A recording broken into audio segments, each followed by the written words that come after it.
that oh so wonderful time of the school year. The time most students absolutely dread. The time the majority of all students want to try and avoid. So let's hear it, folks, the moment no one has been waiting for. The day when students learn that the Oral Communications Festival will be starting soon. This means speeches. Speeches are quite possibly the scariest piece of writing known to students in schools. What exactly is the point of speeches? All speeches do is put pressure on students, which can cause stress. Students and speeches do not mix. Speeches are confusing and an overall annoyance. Speeches should be eradicated from all elementary schools.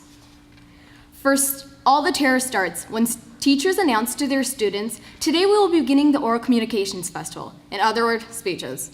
You will need to pick an interesting topic, research-based of course, and it must be memorized in exactly 7 days. Remember noting? Start the speech with a boring line, write only 5 paragraphs, use transition words, the list goes on and on and on and on. After hearing those 3 deadly words, Oral Communications Festival, students start to panic. But seriously, what is the point in speeches? Why do students have to live through such agony? In the eyes of students, speeches are pure torture that is endured to the education system. It begins in grade 4 and ends seemingly never. Speeches are not fun and not viewed as a positive part of education.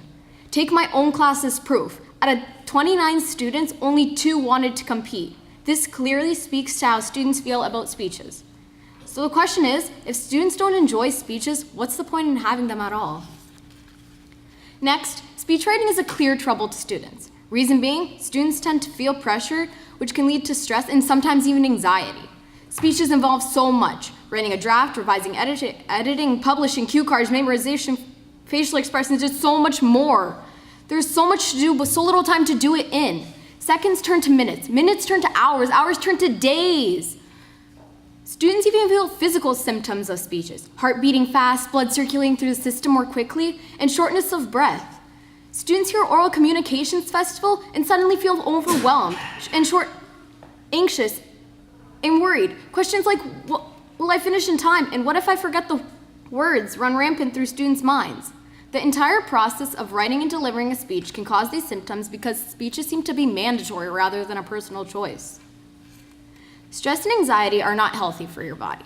They can lead to other serious health problems like heart disease, asthma, obesity, and even depression. There must be an easier way for students to demonstrate their ability to write a report, research, and deliver a presentation. There must be a way to remove stress of speeches so that students can stay healthy and enjoy learning. Finally comes the confusion in writing a speech. Writing a decent speech takes so much time, effort, and knowledge that it all can become a confusing blur. A speech must be exciting but serious, knowledgeable but not above all capabilities of the audience. Also, when presenting a speech must include different tones, pitches, paces, and volumes. If that isn't enough, during a presentation, a speech must also reflect proper facial expressions and body language. To show understanding of a speech topic, the speech must be clear, complex, and original. Do you feel the stress, anxiety, and pressure setting in yet? The entire process is an annoyance, not to mention nerve-wracking.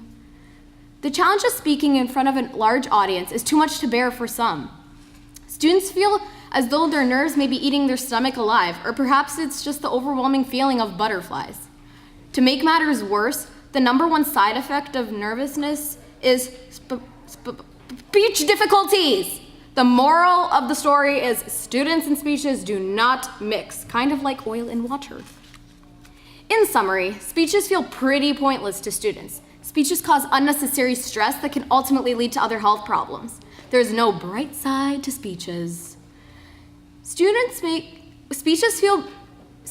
students feel like a deer in headlights, like literally. Speeches should not be used as an assessment in elementary education. School should be a place where students can be excited to learn and not petrified to give a presentation.